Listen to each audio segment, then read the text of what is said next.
Isang mayamang CEO ang sumakay sa kanyang makintab na kotse, ngunit nagulat siya sa matalim na utos ng isang bata. Manahimik ka, huwag kang magsasalita. Ang boses, maliit ngunit tumatagos, ay bumasag sa katahimikan ng paradahan na parang isang talim. Si Mario Castillo, 52 taong gulang na pinuno ng Castillo Industries, ay natigilan na may hawak ang susi, nakatayo sa tabi ng kanyang makintab na itim na BMW. Ang utos ay hindi nanggaling sa labas, nanggaling ito mula sa loob ng sasakyan. Habang nasanay ang kanyang mga mata sa dilim sa loob, napansin niya ang isang batang babae na nakayakap sa sarili sa likurang upuan. Hindi pa ito maaaring 7 taong gulang, marurumi ang damit, ngunit ang mga matay malalawak dahil sa takot at determinasyon. Nakikinig sila, bulong ng bata, sabay turo sa mataas na gusali ng opisina sa kanilang likuran. Yung kasosyo mo at yung babaeng blondang kasama niya, alam nilang nandito ka. Tumigil ang tibok ng puso ni Mario. 15 taon niyang pinagkatiwalaan si Alfredo Reyes bilang kanang kamay. At 10 taon naman kay Evelyn Aquino, ang kanyang sekretarya. Hindi niya kailanman inisip na pagtataksil ay magtatago sa likod ng pamilyar na mga muka. Paano ka nakapasok? Mahinang tanong ni Mario habang maingat na pumapasok sa driver's seat, iniiwasang takutin ng bata. Iniwan ng tagalinis na bukas ang pinto, sagot ng bata. Nagtagong ako. Narinig ko sila sa itaas. Sabi nila bukas, wala ka ng pag-aari. Ang kanyang boses ay may kakaibang halo ng inosente at karunungan, lampas sa kanyang edad. Nakaramdam ng kilabot si Mario. Bukas ang araw, ang mahalagang pagpupulong kasama ang mga hapong mamumuhunan, isang 400 milyong pagsasanib na maingat na inihanda ni na Alfredo at Evelyn. Ano pa ang narinig mo? Tanong niya habang nagkunwaring nag-scroll sa telepono at pasulyap na tumitingin sa mga bintanang maliwanag sa itaas. Sabi nila tanga ka, napipirma ka ng mga papeles nang hindi binabasa. Tumawa yung blondang babae. Sabi niya, bukas naghahanap ka na raw ng trabaho. Kumilos ng hindi mapakali ang bata, mas lalong nag-ipit sa sarili. Mas malupit pa ang sinabi nila, pero sabi ng lola ko, huwag kong uulitin ang maruruming salita. Kumulo ang galit ni Mario, pero sa ilalim nito ay may bagay na hindi niya inaasahan, paggalang. Isang bata ang nangahas magbigay babala sa isang estranghero tungkol sa isang sabwatan na maaaring sumira sa kanya. Ano ang pangalan mo? Jennifer, at ikaw si Mario Castillo. Paulit-ulit nilang binanggit ang pangalan mo. Nanginginig ang kanyang boses. Tatawagin mo ba ang pulis para sa akin? Ngumiti si Mario sa unang pagkakataon matapos ang maraming linggo. Hindi, Jennifer. Sa totoo lang, baka nailigtas mo ang lahat ng pinaghirapan ko. Sa salamin, nakita niya ang mga ilaw na isa-isang pinapatay sa itaas. Papalabas na sina Alfredo at Evelyn, kontento na bukas ang araw na mawawala ang kanyang imperyo. Ang hindi nila inaasahan, ang kanilang plano ay nabasag ng isang di inaakalang kakampi. At si Jennifer, nang hindi niya namamalayan, ay nagbigay sa kanya ng mas mahalaga kaysa sa kontrata, ang pagkakataong makapaghanda. Habang umaandar si Mario sa gabi, nagmamadali na ang kanyang isip, bumubuo ng mga estratehiya na parang piraso ng palaisipan. Ngunit nanatili ang isang tanong, bakit maglalakas loob ang isang bata para sa isang lalaking hindi naman niya kilala? Ang sagot ay hindi lamang huhubog sa kanyang paghihiganti, kundi pati na rin sa kanyang pag-unawa sa katapatan, hustisya at tiwala. Tahimik ang mga lansangan habang dumadaan sila sa ilalim ng liwanag ng poste. Nakaabang si Jennifer sa likuran, nakatutok ang mata sa mga salamin. May iba pa ba silang sinabi? Mahinang tanong ni Mario. Sabi ng blondang babae, parang aso ka raw na sunod-sunuran, sagot ni Jennifer na may irap. At bukas daw matututo kang ang aso ay nangangagat ng amo. Mas tumama kay Mario ang kalupitan ng mga salitang iyon kaysa sa pisikal na suntok. 15 taon ng pagsasama, 10 taon ng buong tiwala. Sa kanila, isa lang siyang hangal na alaga. Saan ka nakatira, Jennifer? Wala naman talagang espesyal, kibit balikat niya. Minsan sa ampunan, minsan sa kalsada. Depende kung may bakante o kung hindi masyadong malupit ang ibang bata. Sumikip ang dibdib ni Mario. Sa susunod na pulang ilaw, humarap siya sa bata. Pero bakit mo sinabi sa akin, hindi mo naman ako kilala? Nagningning ang mga batang mata na puno ng karunungan na lampas 7 taon. Dahil alam ko ang pakiramdam na ituring kang parang wala. Pinag-usapan kanila na parang walang halaga. Lagi sabi ng lola ko, kapag may nakikita kang inaapi at kaya mong tumulong, tumulong ka. Dahil baka bukas, ikaw naman ang nasa lugar niya. Nag-green na ang ilaw pero nag-atubili si Mario, ninanamnam ang aral na natanggap mula sa isang batang nakakita ng sobra sa mundo. 20 minuto ang lumipas, nakaupo sila sa halos walang lamang diner. Nilalantakan ni Jennifer ang hamburger habang si Mario'y iniikot lamang ang malamig na kape, lutang ang isipan. Nag-vibrate ang kanyang telepono, mensahe mula kay Alfredo. Handa na bukas pare, magugustuhan ng mga Hapones ang pitch natin, yayaman ka sa pagre-retiro. Ipinakita ni Mario ang telepono kay Jennifer. Napatawa ito ng mahina. May kapal ng muka. Nagsisinungaling sa harap mo habang nagkukunwaring kaibigan. Masiglang nag-reply si Mario, matatag ang mga daliri kahit nag-aalab ang galit sa loob. Si Alfredo palaging kaakit-akit, nakakahikayat, imposibleng hindi pagkatiwalaan. At si Evelyn, alam ang lahat ng kanyang gawi. May access sa lahat. Naisip ni Mario na ngayon palang nagsisimula ang laban ng kanyang buhay. At hahayaan mo na lang ba silang linlangin ka bukas? Tanong ni Jennifer. Nanlilisik ang batang mga mata sa hinala. Ngumiti si Mario ng banayad, totoo. Hindi, Jennifer, pero hindi sila dapat maghinala na alam ko na ang lahat. Halos sabay, muling umalingaw-ngaw ang tunog ng mensahe. Sa pagkakataong ito galing kay Evelyn. Mario, niripaso ko na ang mga kontrata sa huling pagkakataon. Perpekto ang lahat para pirmahan. Magtiwala ka, gaya ng dati. Ang mga salitang nakabalot sa init ng katapatan ay bumagsak na parang yelo sa sikmura ni Mario. Sa loob ng isang dekada, higit pa siya sa isang sekretarya, siya'y naging kumpidante. Siya ang nag-ayos ng kanyang buhay, kumontrol ng schedule, nag-alala sa kanyang mga takot at maging ang mga password niya'y alam. Hawak niya ang bawat susi sa mundo ni Mario. Alam ba nila ang mga sikreto mo? Tanong ni Jennifer habang nginunguya ang fries, dinidilaan ng ketchup sa daliri. Dahan-dahang bumuga ng hininga si Mario. Alam nila ang lahat, ang impormasyon sa bangko ko, ang mga account ng kumpanya, pati kung saan ko tinatago ang pinakamahalagang files. Dumagundong sa dibdib niya ang bigat ng pagtataksil, 15 taong tiwala. At ngayon napagtanto niyang matagal na nilang pinaghandaan ito. Ngunit biglang yumuko si Jennifer, may bit-bit na kaisipan na ikinabigla niya. Ibig sabihin dapat may alam ka rin tungkol sa kanila, hindi ba? Natigilan si Mario, nakabitin ang baso sa kalagitnaan ng pag-inom. Tama siya, alam nga niya, lagi niyang alam, ang mga palihim na pagpupulong ni Alfredo kasama ang mga kakumpetensya na inakala nitong walang nakakaalam. Ang bonus system na lihim na ginawa ni Evelyn para sa sarili. Ang mga email na aksidenteng nabasa ni Mario, ang mga bulungan na nadinig niya nung inisip nilang wala siyang pakialam. Bahagya siyang ngumiti. Matalino ka, Jennifer. Laging sabi ng lola ko, kapag wala kang kahit ano, natututo kang mapansin ang lahat. Maingat niyang pinunasan ng kamay sa napkin at idinugtong.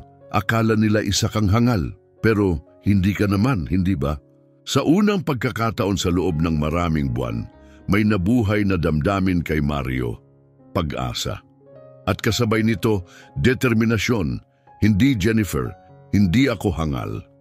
Muli tumunog ang telepono, si Alfredo. Walang duda sinusubukang palakasin ang bitag sa huling pagkakataon. Sinagot ni Mario ng kasing aliwalas ng dati ang tinig.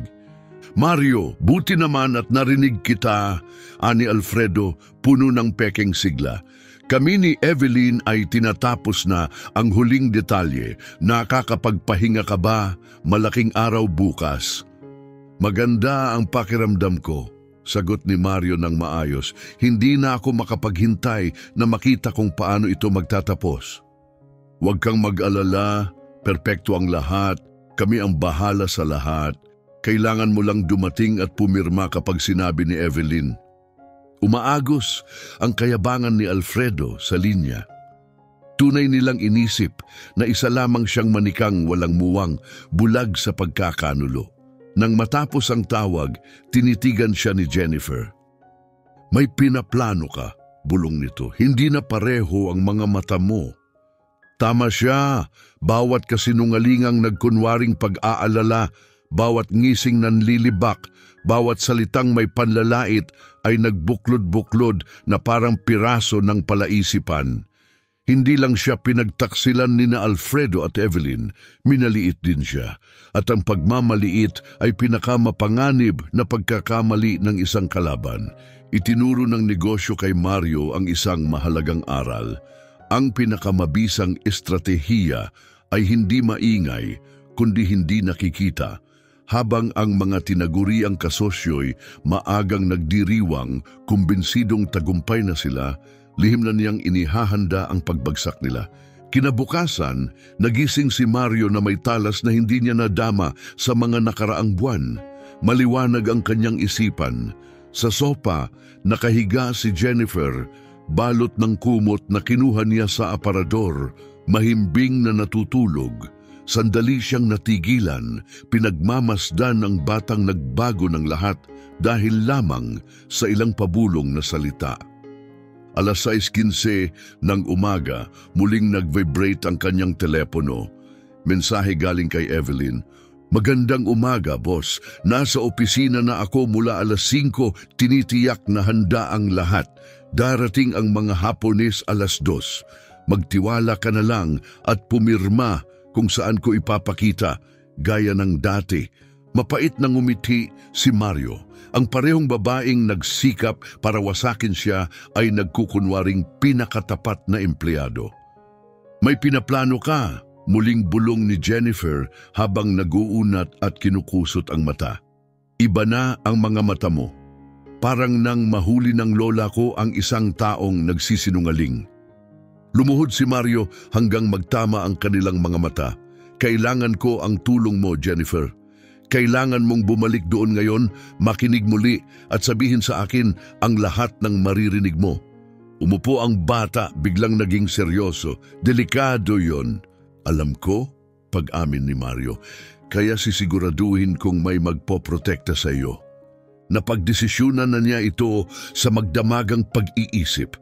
Dinampot niya ang telepono at tinawagan ang numerong hindi na niya ginamit ng isang taon, Richard Torres, isang taong pinagkakatiwalaan niya.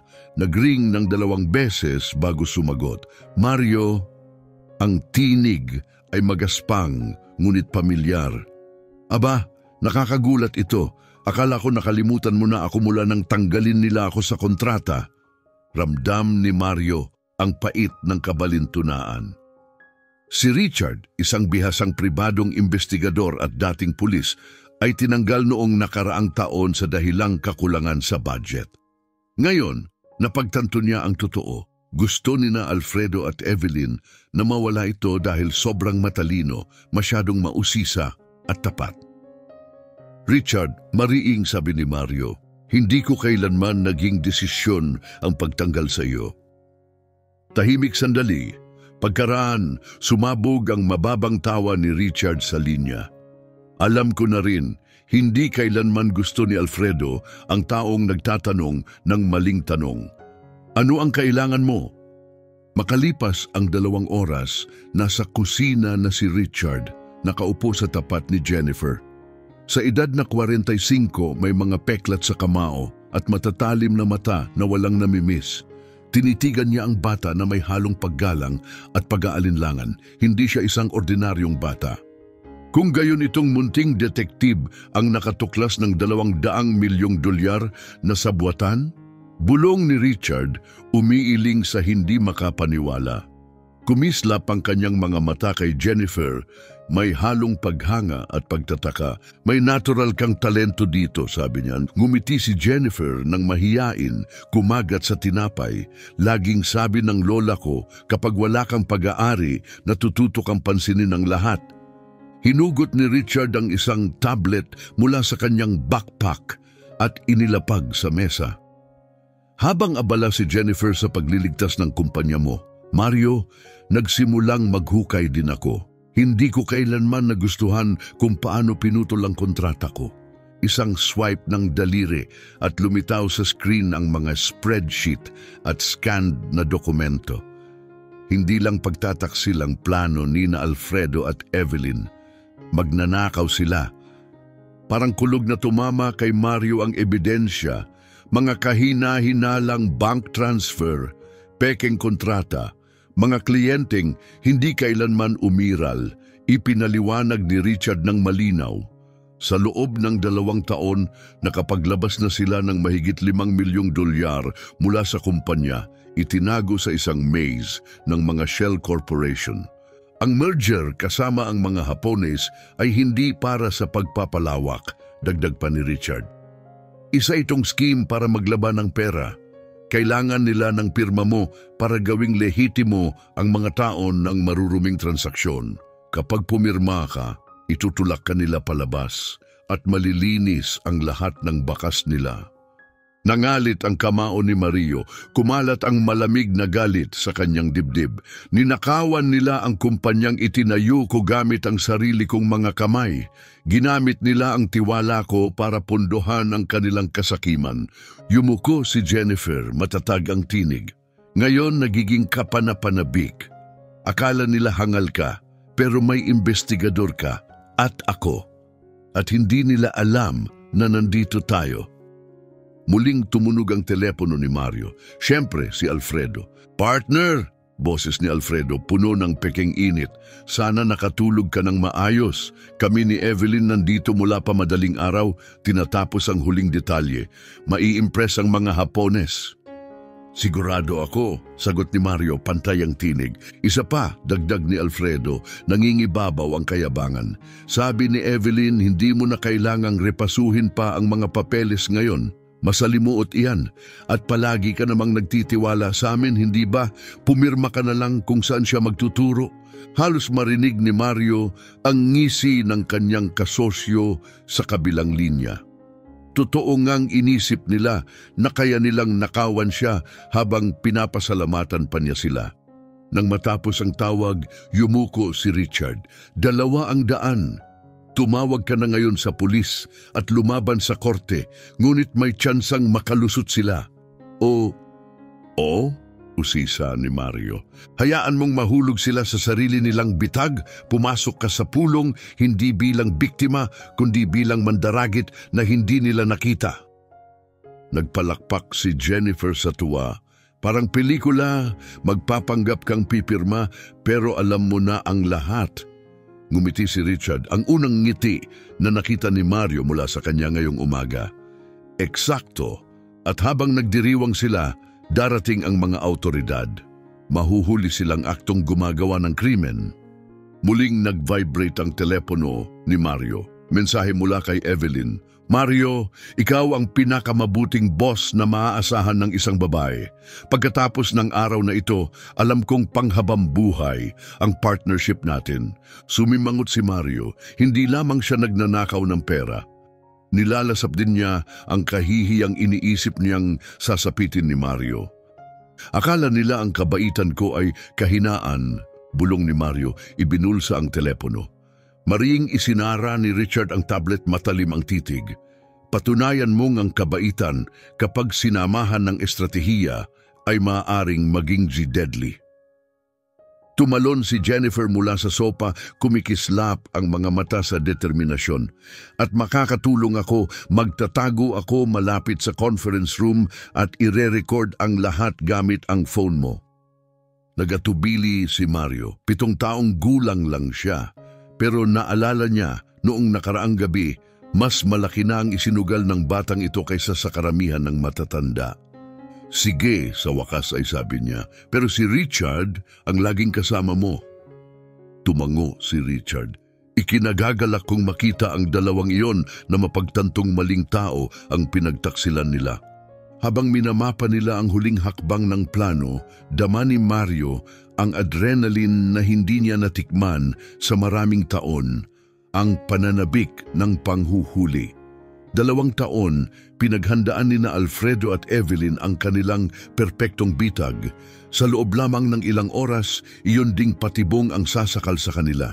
Sa loob ng 15 taon, naging mapagkakatiwala ang kasosyo si Mario, maunawaing amo at taong laging naniniwala sa iba. Pero ngayong araw, matutuklasan nila ang mapanganib na katotohanan. May hangganan ang pasensya at kapag naubos ito ang kabaitan ay nagkakakipin. Naka-schedule ang pulong ng 2:00 ng hapon. Pero pagsapit ng 2:05, matututo sina Alfredo at Evelyn na ang mabait na kordero na dinala nila sa patayan ay isang lobo sa anyong tao. At mas matalas pa ang mga pangil kaysa dati. Eksaktong 2:00, pumasok si Mario sa conference room ng Castillo Industries. Kalmado at buo ang loob, na para bang isa lamang itong karaniwang araw ng negosyo. Nandoon na sina Alfredo at Evelyn, inayos ang mga dokumento na parang mga siruhano bago ang malaking operasyon. Mario! Tumayo si Alfredo na may makinang ng ngiti. Niyakap siya na parang tunay na kapatid. Masaya akong nandito ka, masiglang sabi ni Alfredo. Masyadong nakangiti.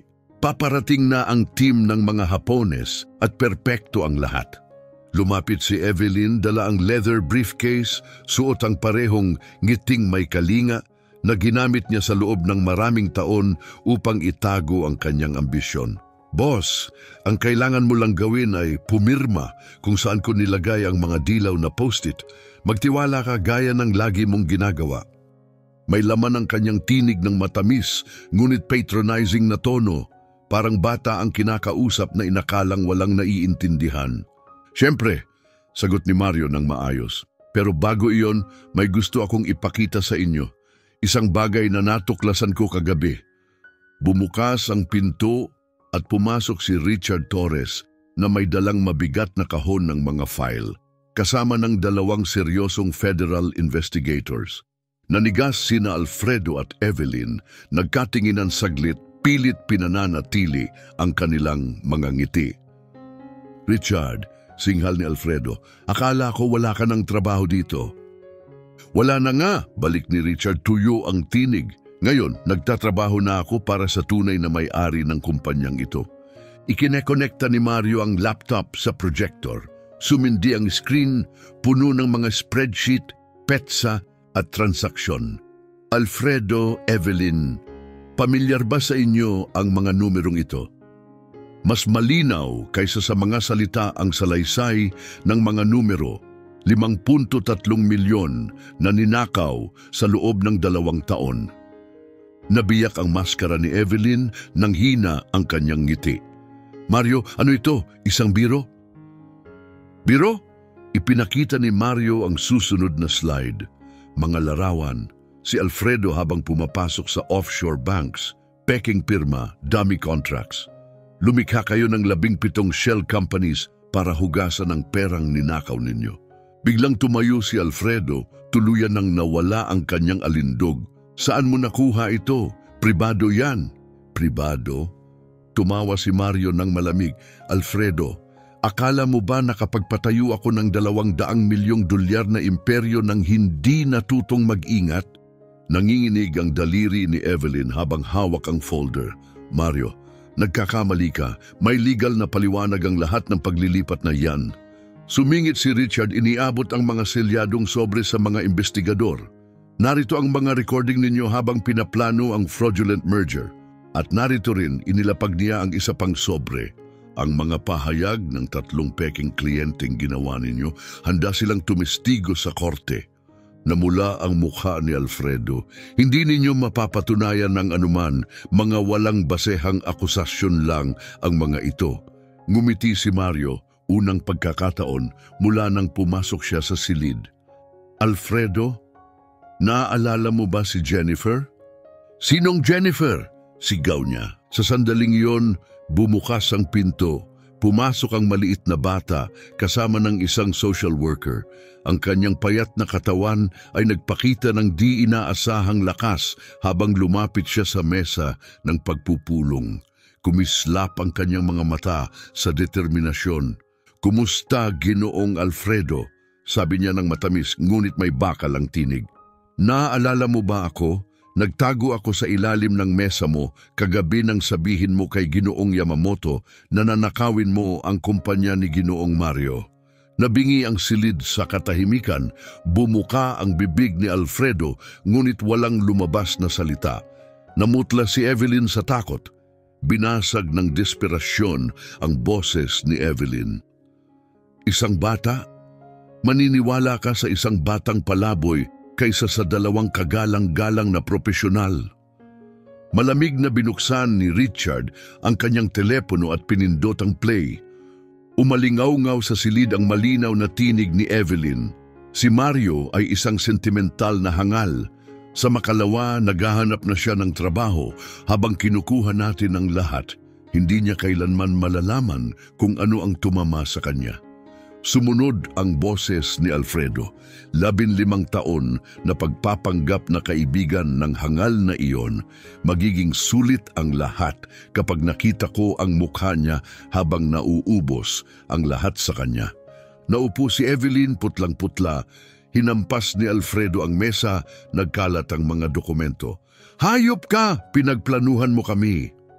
Malamig ang mga mata ni Mario, matatag ang kanyang tinig. "Hindi ko kayo pinagplanuhan, Alfredo. Kayo mismo ang naghukay ng libingan ninyo sa loob ng 2 taon. Ako lang ang nag-abot ng pala." Lumapit ang isang investigador, Alfredo Reyes, Evelyn Aquino. "Inaaresto kayo dahil sa embezzlement, money laundering at sabwatan para gumawa ng corporate fraud." Habang ikinakabit ang posas, nagsisigaw si Alfredo, "Hindi ito magtatagal, sisirain kita." Tumayo si Mario, inayos ang kanyang kurbata na may kalmadong kumpiyansa. "Alfredo, sinubukan mo na. Ang kaibahan, mas magaling ako kaysa sayo." Tahimik na umiiyak si Evelyn habang inaalis palabas. Wala nang awa si Mario. Naalala niya ang bawat ngiti na ginamit niya habang lihim na sinasaid ang kanyang mga account, bawat malambing na mensahe na tinatakpan ng pagtataksil. Dahan-dahang hinila ni Jennifer ang manggas niya. "Ginoong Mario, makukulong ba talaga sila?" "Oh, Jennifer," banayad niyang sagot, "sa napakahabang panahon." Mariing isinara ni Richard ang kanyang briefcase, kontento. "Mario, kinansela ng mga Hapones ang pulong nang marinig nila ang tungkol sa investigasyon. Pero huwag kang mag-alala, 3 iba pang kumpanya ang agad na nakipag-ugnayan, nag-aalok ng lehitimong partnership. Ang negosyo mo mas malakas kaysa dati, wala na ang mga parasitong sumisipsip, makikita mo na ang tunay na halaga nito."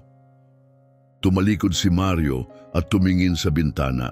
Sa ibaba, nakita niya ang police van na umaalis, sakay sina Alfredo at Evelyn.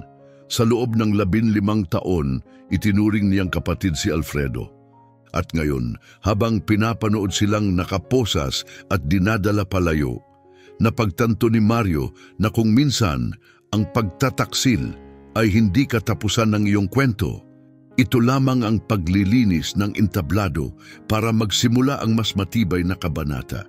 Sa loob ng 10 taon, Itinuring ni Mario na parang pamilya si Evelyn, ngunit siya kasama si Alfredo ay binago ang kanyang kabaitan tungo sa kahinaan at ang kanyang tiwala tungo sa kahangalan. Nakatayo sa tabi niya, tahimik na pinanood ni Jennifer habang dinadala ng police van ang dalawa palayo. "Ginoong Mario, malungkot ka ba?" Mahina niyang tanong. Tumingin siya sa batang babae na nagligtas ng lahat ng kanyang pinaghirapan. Sa unang pagkakataon, matapos ang mahabang panahon, payapa ang kanyang mukha. "Hindi, Jennifer, hindi malungkot. Sa unang pagkakataon sa mahabang panahon, payapa ako." "Bakit?" Usisa ng bata naghahanap ng kasagutan ng kanyang mga mata. "Dahil may natutunan akong mahalaga," banayad na tugon ni Mario. "May mga tao sa mundong ito tulad mo, mga taong gumagawa ng tama kahit walang kapalit." Sa labas, ngayon lang naunawaan ni na Alfredo at Evelyn na ang kanilang kayabangan ang nagkakahalaga hindi lang ng pera o kapangyarihan, kundi ng kanilang kalayaan. Sa loob, natuklasan ni Mario ang mas malalim na ang pagtataksil, gaano man kasakit, ay maaari ring maging isang biyaya. Ipinapakita nito kung sino lamang ang karapat-dapat sa iyong tiwala. Ngunit nanatili ang isang tanong sa kanyang isip, isang tanong na magbabago ng lahat. Ano ang nagtulak sa isang 7 taong gulang na bata na isugalang lahat para sa isang estranghero? Nakatayo si Mario sa kanyang bagong opisina, mas malaki at mas maliwanag kaysa dati, nakatanaw mula sa ika-20 palapag sa abalang lungsod sa ibaba. Mula nang maaresto sina Alfredo at Evelyn, pumaimbulog ang Castillo Industries, tumaas ng 40%, mas malakas kaysa dati. Ngayon ay malaya na sa mga parating sumisipsip dito. Pumasok si Richard na may dalang briefcase at ang pamilyar na matalim na ngiti.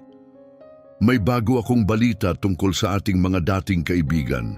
Si Alfredo, 12 taon sa bilangguan, si Evelyn, 8. Pareho silang nawalan ng lahat ng ari-arian. Ang kanilang mga bahay kinuha para bayaran ng kumpanya. At ang law firm na ipinagtanggol sila, umatras matapos matuklasang sinubukan nilang suhulan ang mga saksi." Dahan-dahang tumango si Mario, nakaramdam ng tahimik na kasiyahan. Hindi pagyayabang, hindi puot, kundi pagsasara ng isang kabanata. "At ang iba?" tanong niya.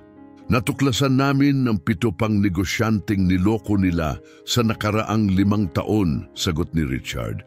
Lahat sila'y nagsasampa ng kaso, lahat sila'y nababawi ang kanilang nawala. Mas malaki pa ang scheme ni na Alfredo at Evelyn kaysa inisip natin." Sa sandaling iyon, bumukas ang pinto at dumating si Jennifer, nakauniporme pang eskwela, bagong backpack at kumikislap ang mga mata sa saya at seguridad na hindi pa niya naranasan noon. "Ginoong Mario, ay ibig kong sabihin, Dad, nakakuha ako ng A sa exam sa math." Itinaas niya ang papel ng buong pagmamalaki. Lumuhod si Mario, nguminggiting mainit. "Alam kong kaya mo, Jennifer, magaling." Pinanood sila ni Richard na may banayad ng ngiti. Hindi pa rin kapanipaniwala, isang 7 taong gulang ang nagligtas ng $200 milyong na kumpanya. Naging mapanlikha ang mukha ni Mario. "Sa totoo lang, may isang bagay kayong kailangang malaman, isang bagay na kamakailan ko lang nadiskubre." Inilabas niya ang isang folder ng lumang dokumentong legal. "Jennifer, naalala mo ba ang pangalan ng lola mo?" "Siyempre, Josephine Castillo." "Bakit?" Napakurap si Richard. "Castillo, ibig mong sabihin?" Binuksan ni Mario ang folder, ibinunyag ang mga birth certificate, talaangkanan at mga lumang litrato. "Si Josephine Castillo ay pinsan ko, anak ng kapatid ng tatay ko. Nawala ang ugnayan ng pamilya mahigit 30 taon na ang nakalipas." Nanahimik ang silid. Tumingin si Jennifer mula sa mga papel patungo kay Mario, nanginginig ang tinig. Ibig sabihin tunay tayong pamilya." Mahinang tapos ni Mario. "Madalas kang banggitin ng lola mo sa mga social worker. Lagi niyang sinasabi na matalino ka, matapang at mas malakas kaysa karamihan ng matatanda. Pagkatapos ng gabing iyon, nang magsimula akong mag-imbestiga, unti-unting lumitaw ang katotohanan. Pumuno ng luha ang mga mata ni Jennifer habang niyakap siya. Alam kong iba ka. Lagi sabi ni Grandma, inaalagaan ng pamilya ang pamilya. Naglinis ng lalamunan si Richard, halatang natigatig, kaya nang binalaan kanya tungkol sa sabwatan. Instinct ng pamilya iyon, putol ni Mario. Hindi niya alam ng buong buo, pero sa kaibuturan, naramdaman niya ang koneksyon. Idinaos ang seremonya ng ampon sa parehong korte kung saan hinatulan sina Alfredo at Evelyn. Suot ang asul na bestida, mahigpit na hinawakan ni Jennifer ang kamay ni Mario habang pinipirmahan ng hukom ang huling papeles. Bihira, wika ng hukom na may ngiti na makakita ng kwentong nagsimula sa krimen at nagtapos sa muling pagkakabuo ng pamilya. Kinagabihan, sa hapunan ng pagdiriwang, tumingin si Jennifer kay Mario na may kakaibang kaseryosohan ng mga bata. Dad, sa tingin mo ba alam ni Grandma na mangyayari ito? Nag-isip si Mario tungkol sa tiyempo kung paanong dumating si Jennifer sa kanyang buhay sa mismong oras na kailangan niya ito. Sa palagay ko, mas marami siyang alam kaysa sa atin. At sigurado akong ipinagmamalaki ka niya dahil iniligtas mo hindi lang ako, kundi pati ang pamilya natin. Sa anibersaryo ng pagbagsak ni na Alfredo at Evelyn, nakatanggap si Mario ng 2 liham sa iisang linggo. Ang una, mula kay Alfredo, desperadong humihingi ng tawad, sinasabing lahat ay isang hindi pagkakaintindihan. Ang pangalawa, mula kay Evelyn, itinuturo si Alfredo bilang may kasalanan sa lahat, pilit na inilalarawan ang sarili bilang biktima. Hindi man lang tinapos ni Mario ang pagbabasa, pinunit niya ang parehong liham at itinapon sa basurahan. Pinanood siya ni Jennifer, mas tiwala sa sarili at mas matalino na kaysa sa kanyang edad. Hindi pa rin nila gets, wika niya. Hindi ito tungkol sa pagpapatawad o hindi pagpapatawad. Tungkol ito sa pag-usad at pagiging mas mabuti. Napatingin si Mario sa kanya, muling namangha sa lalim ng kanyang mga salita. Umangat ang Castillo Industries upang maging isa sa nangungunang 100 kumpanya ng teknolohiya sa bansa. Nagtatag si Mario ng Scholarship Foundation para sa mga batang walang tahanan, nagbibigay ng tirahan at edukasyon para sa mahigit 200 bata bawat taon. Sa edad na 12, si Jennifer, ngayon ay si Jennifer Castillo, ay naging honorary president ng programa. Siya mismo ang nagre-repaso ng mga aplikasyon, nagme-mentor ng mga bata at gumagabay sa mga minsang naglakad sa parehong landas na kanyang dinaanan. Madalas siyang titigan ni Mario na may pagmamalaki. Alam niyang ang batang minsang bumulong ng babala sa likod ng kanyang kotse ay lumaki upang maging puso at kinabukasan ng lahat ng kanyang itinayo. Alam mo ba kung ano ang pinakamagandang araw sa buhay ko? Tanong ni Jennifer habang nasa anibersaryong hapunan ng kanilang scholarship program. Ngumiti si Mario, puno ng kuryosidad. Anong araw iyon? Yung araw na sumakay ako sa kotse mo at pinili kong magtiwala sa'yo. Mabilis niyang sagot, walang pag-aalinlangan. Dahil noong araw na yon, hindi lang kumpanya mo ang iniligtas ko, pamilya natin ang iniligtas ko. Nanginig ang dibdib ni Mario habang tinitingnan ang batang naging hindi lamang anak niya, kundi ang pinakamalaking pinagmumulan ng kanyang pagmamalaki. Tinangka ni na Alfredo at Evelyn na agawin ang lahat ng kanyang itinayo. Sa halip, hindi nila namalayang ibinigay nila sa kanya ang pinakamahalagang biyaya ng kanyang buhay. Naunawaan niya na ang tunay na pamilya ay hindi lamang nakabatay sa dugo. Ito ay binubuo ng tapang, katapatan at walang kondisyong pagmamahal. Natutunan din niya ang mas malalim na katotohanan. Ang tunay na paghihiganti ay hindi nakukuha sa pagbagsak ng mga nagtaksil sa iyo. Nakukuha ito sa pagbuo ng isang bagay na napakalakas, napakaganda at napakatibay hanggang ang kanilang pagtataksil ay maging isang nakalimutang pahina na lamang sa kasaysayan ng iyong tagumpay. Tinangka ni Alfredo at Evelyn na nakawin ang kanyang imperyo. Ngunit sa huli, mas higit pa ang ibinigay nila. Isang anak, isang layunin, at patunay na minsan ginagamit ng buhay ang pinaka-hindi inaasahang tao upang ibigay sa atin ang eksaktong bagay na kailangan natin. Hinawakan ni Mario ang kamay ni Jennifer, nakangiti sa kabila ng lahat ng kanilang pinagdaanan. Hindi na siya ang batang takot na nagtago sa likod ng kanyang kotse. Siya na ngayon ang kanyang pamilya, ang kanyang kinabukasan, at ang buhay na paalala na ang mga himala ay madalas dumating sa pinaka-hindi inaasahang anyo.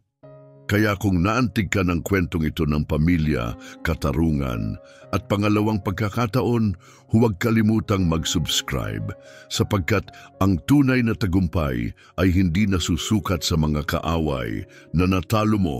Ito ay nasusukat sa mga kakamping laging nasa tabi mo, naghihintay ng tamang sandali upang ipakita ang kanilang sarili.